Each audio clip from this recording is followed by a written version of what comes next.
Buddhāvataṃsaka Sutra. Book 39.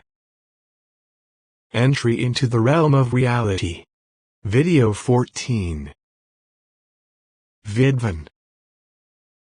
Then, having gained the illumination of that enlightening liberation which is an inexhaustible treasury of goodness, reflecting on that ocean of good, gazing into that sky of good, climbing that mountain of good, gathering that mass of good, plunging into that stream of good, crossing that bridge of good, purifying that sphere of good, viewing that treasury of good, recalling that principle of good, contemplating that eye of good, purifying that multitude of good, Sadhana made his way to the city of Mahasambhava and looked all around for Vidvan, seeking a spiritual benefactor.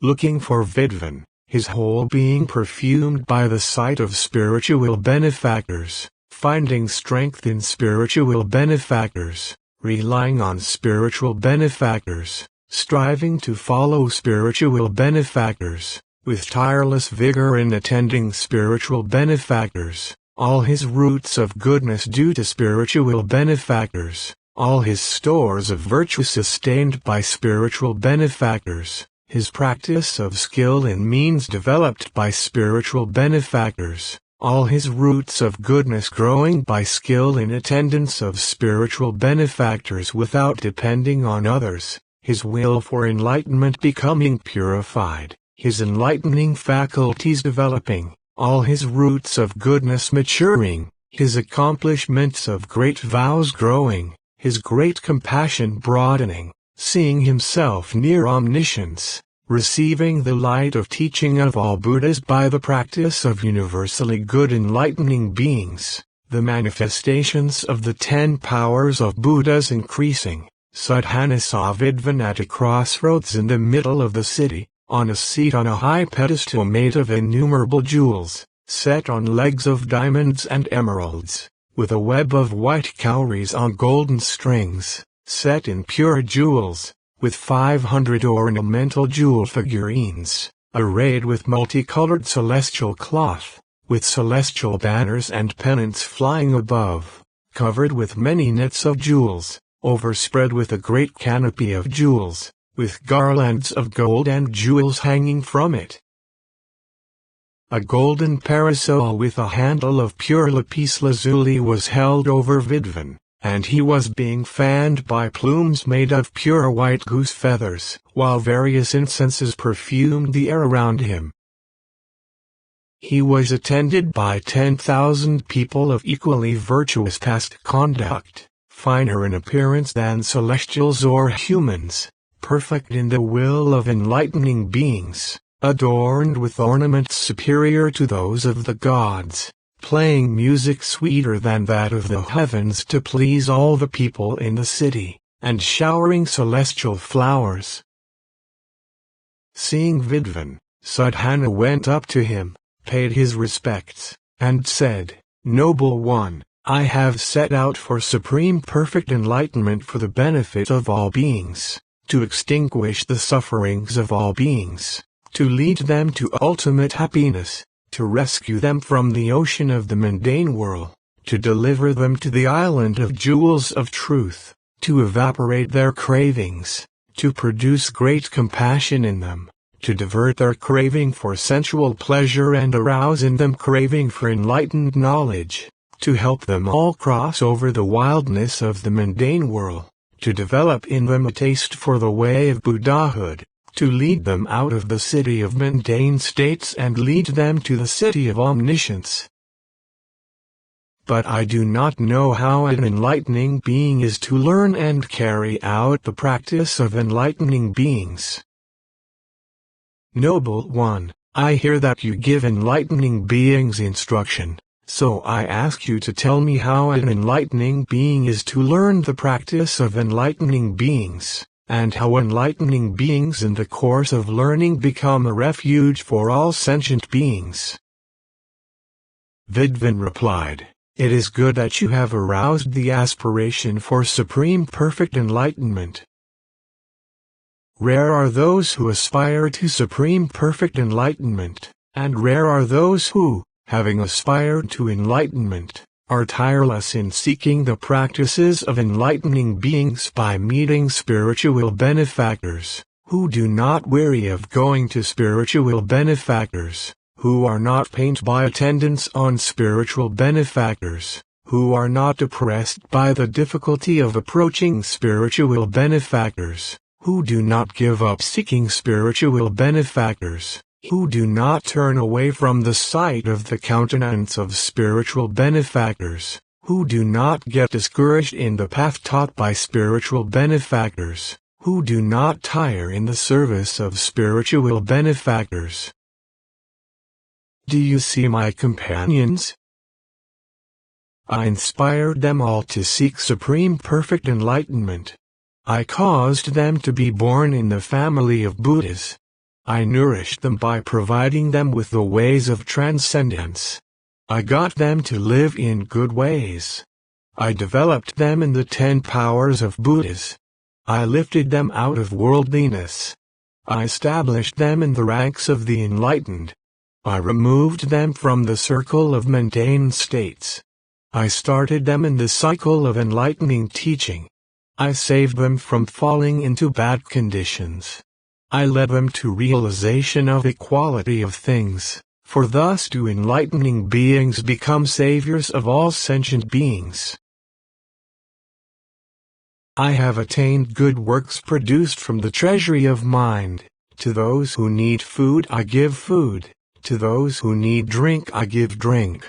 To those who need clothing I give clothing. To those who need flowers I give flowers. To those who want garlands I give garlands. To those who need perfumes or incenses I give perfumes or incenses. To those who need ornaments I give ornaments. To those who need jewels I give jewels. To those who need gold I give gold. To those who need silver I give silver. To those who need pearls I give pearls. To those who need chairs I give chairs. To those who need beds I give beds. To those who need means of transportation I give means of transportation. To those who need medicine I give medicine, and so on. Whatever the needs, I provide them.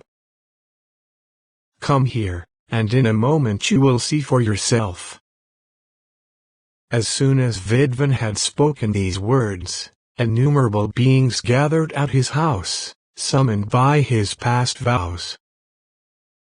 They came from various regions, various nations, various cities, various towns, and various groups, of various conditions, various states of consciousness, various degrees of purity of sense, desiring various kinds of food, having various inclinations, needing diverse kinds of sustenance according to their states of being. They were invited by the vow of the enlightening being, by the power of the enlightening being, by the sounds of the drums of unattached giving. They came to Vidvan, looked at him, and made requests of him.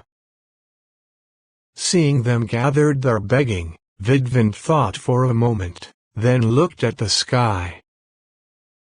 From the sky various kinds of food and drink streamed into his hand, and this Vidvan gave to the beggars according to their various tastes and desires, satisfying and delighting them with the food and drink they wanted, with the best kinds of all means of subsistence. Then, after satisfying them, he expounded the teaching to them, that is, he elucidated means of accumulating a great store of knowledge, means of eliminating all poverty, means of producing all enjoyments, means of finding ways to knowledge of truth, means of accumulating a vast store of virtue, means of being able to feed on joy, means of attaining a body adorned with the marks and embellishments of greatness, means of attaining purity of invincible power, means of attaining knowledge of uninterrupted livelihood, and means of attaining inexhaustible good powers overcoming the power of all demons. As for those who came for food, Once they were satisfied by the various foods from the sky, he taught them to attain intelligence for life, health, and strength. As for those who came for drink, once they were satisfied by the various fine, good, and pleasant drinks, he taught them to put an end to mundane cravings and develop craving for the pleasure of the way of enlightenment. Those who came for delicacies he satisfied with sweets, and then taught them to attain the refined characteristics of great people. Those who came for means of transportation he satisfied with gifts of various vehicles, then taught them to get on the great vehicle of universal enlightenment. Seeing those who came for clothing, he thought for a moment and looked at the sky. Then from the sky immaculate clothes of various colors fell into his hand. Giving them to the beggars, he taught them purification by attainment of Buddha's supreme golden complexion of modesty. Having provided each of the beggars with their needs, he taught them according to what they were fit for. Having shown Sadhana the inconceivable scope of this enlightening liberation, Vidvan said to him, I know the liberation of the capacity of the treasury of mind. How can I know the practice, tell the virtues, or show the miracles of the enlightening beings who have attained control over paraphernalia, who have treasure-producing hands, who cover all worlds with their hands, as treasuries of offerings to Buddhas and shower rain from clouds of various jewels in the assemblies of all Buddhas, various clouds of ornaments, towers, clothing, celestial music and song, fragrances, incenses, unguents, aromatic powders, robes, parasols, banners, pennants, and all kind of paraphernalia, raining all kinds of offerings for Buddhas in the assemblies of all Buddhas in the abodes of all beings, to serve all Buddhas and to develop and guide all sentient beings. South of here is a city called Simhapata. An eminent person named Ratnachuda lives there. Go ask him how to learn and carry out the practice of enlightening beings. Sadhana, pleased, elated, uplifted, overjoyed, expressing his respect for the householder Vidvan as a disciple for a teacher, in honor of the teaching, seeing all qualities of Buddhahood as being fostered by him, seeing omniscience as coming from him, showing undying regard for spiritual benefactors, showing the inconceivability of unlimited knowledge in spiritual friends, acting in accord with the mastery of spiritual benefactors, heeding the instructions of spiritual benefactors, meditating on the faculty of faith deriving from spiritual benefactors, in quest of the instruction of spiritual benefactors, his mind on propitiation of spiritual benefactors, paid his respects to Vidvan and left. Ratnachuda. Then, resorting to that water of goodness, watching that field of goodness, clearing off that mountain of goodness, plunging into that channel of goodness, opening that treasury of goodness, looking into that mine of goodness, clarifying that sphere of goodness, gathering that mass of goodness, generating that power of goodness, increasing that stream of goodness, Sadhana made his way to Simhapata city. Looking all over for the religious eminent Ratnachuda, he saw him in the middle of the marketplace. Sadhana went up to him, paid his respects, and said, Noble one, I have set my mind on supreme perfect enlightenment, but I do not know how to learn or carry out the practice of enlightening beings. Please teach me the path of enlightening beings, on which path I may set out for omniscience. Ratnachuda took Sadhana to his house and showed it to him, saying, Look at my house.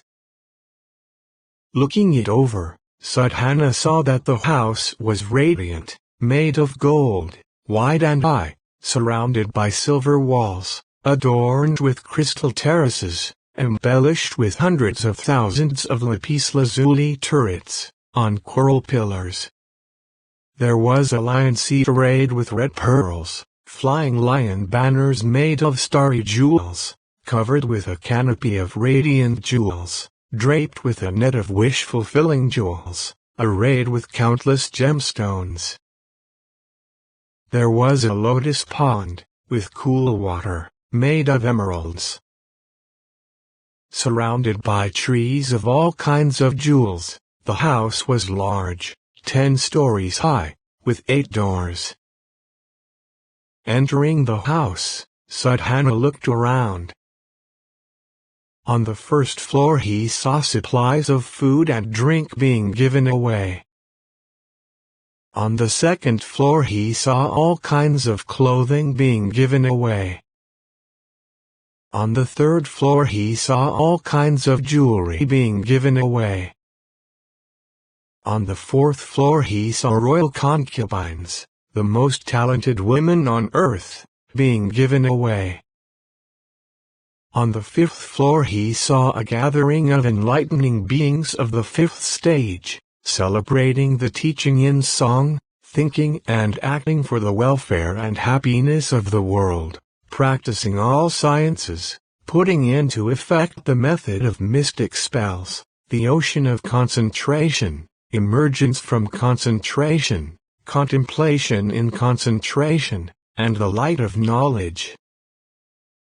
On the sixth floor he saw a gathering of enlightening beings who had attained transcendent wisdom, who had profound wisdom, who had mystic knowledge of the quiescence of all phenomena, who were completely familiar with the comprehensive method containing the method of concentration spells of the stages, whose sphere of action was unimpeded, who practiced non-dualism, who were making songs of the teaching following the process of transcendence by wisdom, analyzing and opening it up, a door of transcendent wisdom called matrix of equality, a door of transcendent wisdom called orderly analysis of the knowledge of all sentient beings, a door of transcendent wisdom called unmoving, a door of transcendent wisdom called light of dispassion, a door of transcendent wisdom called invincible matrix, a door of transcendent wisdom called world illumining sphere, a door of transcendent wisdom called sphere of ways to attainment, a door of transcendent wisdom called oceanic matrix, a door of transcendent wisdom called attainment of equanimity of the universal I, a door of transcendent wisdom called arrival at the inexhaustible treasure, a door of transcendent wisdom called ocean of all ways to truth, a door of transcendent wisdom called entry into the ocean of all beings, a door of transcendent wisdom called unobstructed intelligence, a door of transcendent wisdom called sight of gradual descent of the clouds of the teaching. He saw enlightening beings in untold numbers of orderly groups singing in chorus of countless tens of hundreds of thousands of such doors of transcendent wisdom. On the seventh floor he saw a gathering of enlightening beings who had attained acceptance of the fact that all sounds are like echoes, who were completely familiar with ascertainment of knowledge of means, and who took in the multitude of teachings of all Buddhas. On the eighth floor he saw a gathering of enlightening beings who had attained undiminishing mystic knowledge, who observed all worlds, who were able to appear reflected in all communities, whose bodies were distributed evenly throughout all universes, who perceived the presence of all Buddhas as a unified sphere, who were united with the body of all Buddhas, who were chief interlocutors in the audiences of all Buddhas. On the ninth floor he saw a gathering of enlightening beings who were to attain Buddhahood in one lifetime. On the 10th floor he saw the oceans of first inspirations, practices, emancipations, and vows of all Buddhas, mystic displays of all ways of enlightenment, the audiences of all Buddhas, the sounds of the teachings of all Buddhas, magical displays to edify all sentient beings. Having seen this, Sadhana said to Ratnachyuta, "Noble one, how did you achieve this? Where did you plant roots of goodness resulting in such an attainment?" Ratnachyuta said, "I remember that in the past, eons ago, more than as many eons ago as atoms in a Buddha land, in a world called Wheel of Many Colors, a Buddha named King of Teaching adorning the cosmos with infinite rays of light emerged in the world, tamer and leader of people, teacher of celestials and humans, accomplished in knowledge and action, blissful, supreme knower of the world, enlightened, blessed. Together with 1 billion disciples led by radiance of knowledge, and 1 trillion enlightening beings led by energy of the Sun of Knowledge, he went to a royal park at the invitation of the King Master of the Law. I played music for that Buddha in the middle of the marketplace of the city and burned 1 ball of incense as an offering to the Buddha and the enlightening beings and disciples. By the burning of that 1 ball of incense, the whole continent was covered by infinitely various fragrant clouds in the forms of all sentient beings for 7 days, and from those clouds emerged such sounds as these. Inconceivable is the Buddha, possessed of a body of knowledge extensive as past, present, and future, omniscient, free from all obstructions, rid of all afflictions and habit energies, raised by all enlightened ones, sincere, giver of the fruits of measureless omniscience, concentration of all knowledge." Such utterances came from the incense clouds by the power of Buddha to develop my roots of goodness to maturity and to rapidly generate roots of goodness in inconceivable numbers of beings. I dedicated the root of goodness in that miraculous vision of the Buddha's power to 3 points: to forever ending all poverty, to always hearing truth, and to meeting all enlightened and enlightening spiritual benefactors. I know this enlightening liberation of the supernal manifestation of the sphere of unobstructed vows. How can I know the practice or tell the virtues of enlightening beings who are minds of inconceivable, immeasurable virtues, who have entered the indivisible ocean of Buddha bodies, who take in the indivisible multitude of truths, who have attained an indivisible ocean of virtues, who have spread the net of the practice of universal good, who have entered the realm of indivisible absorption, whose roots of goodness are one with those of all enlightening beings, who abide in the pure non-discrimination of Buddhas who have entered the indivisible equality of past, present, and future, who live continuously through all ages without tiring, who are in the stage of the sphere of the unfragmented universal I. South of here is a land called Vetramalaka. A perfumer named Simantanitra lives in a city there called Simantamuka. Go ask him how an enlightening being is to learn and carry out the practice of enlightening beings. Then Sadhana paid his respects to Ratnachyuta and left. Simantanitra.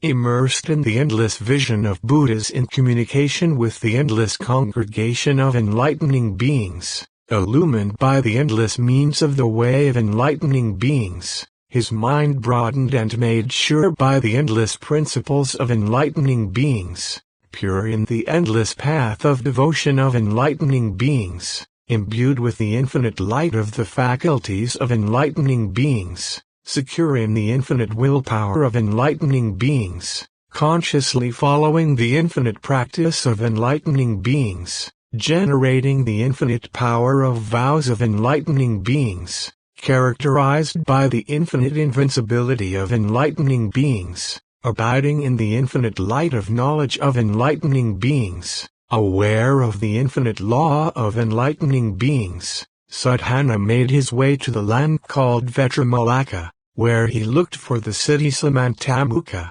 searching all over, here and there, in the highlands and the lowlands, over level and rough terrain.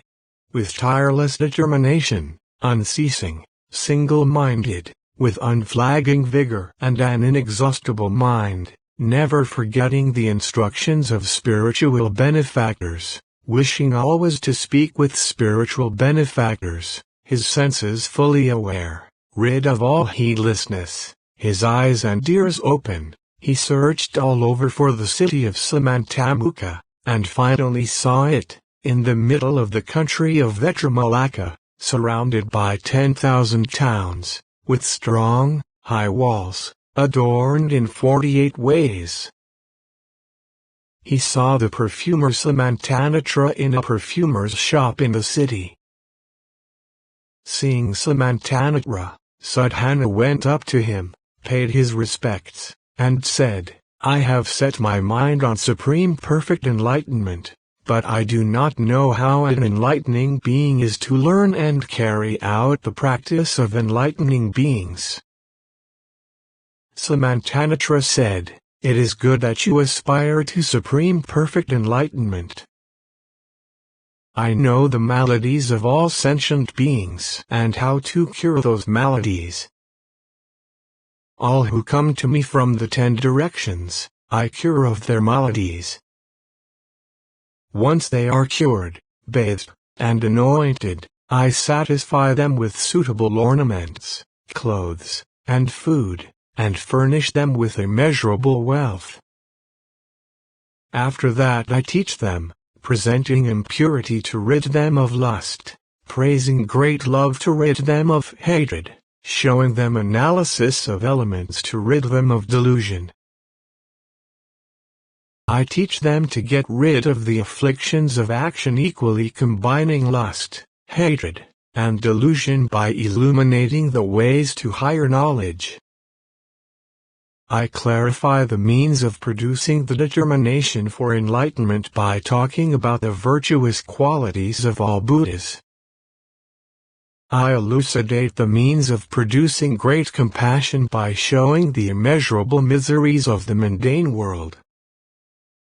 I elucidate the means of attaining immeasurable virtuous qualities by describing the accumulation of vast stores of goodness and knowledge. I elucidate the means of producing the vows of the Great Vehicle by showing the development and guidance of all sentient beings. I elucidate the means of attaining the practice of universally good enlightening beings by spreading out the net of practice in all lands in all times. I elucidate the means of attaining a Buddha body of amassed distinguishing marks and embellishments by praising transcendent generosity. I elucidate the means of attaining Buddha's purity in all situations by explaining transcendent morality. I elucidate the means of producing the inconceivable purity of appearance of Buddhas by explaining transcendent tolerance. I elucidate the means of producing the invincible body of Buddhas by explaining transcendent vigor. I elucidate the unsurpassed purity of body of Buddhas by explaining transcendent meditation. I elucidate the purity of the reality body by explaining transcendent wisdom. I elucidate the purity of the body of Buddha appearing before all beings by explaining transcendent skill and means. I elucidate the purity of body involved in entering the minds of people in all eras and times by explaining transcendent commitment. I elucidate the purity of body appearing in all Buddha lands by explaining transcendent power. I elucidate the purity of body pleasing all sentient beings according to their inclinations by explaining transcendent knowledge. I elucidate the purification of the body of supremely pure appearance by explaining the removal of all unwholesome elements, thus taking care of them with this giving of teaching, I provide them with the support of endless treasures and let them go. I also know how to compound all scents, incenses, perfumes, and unguents. Moreover, I know the ball of fragrance making offerings on meeting Buddhas everywhere, pleasing to all beings. By this ball of fragrance all wishes are fulfilled. By it I produce multitudes of dwelling places, and so on, including multitudes of all kinds of offerings for Buddhas.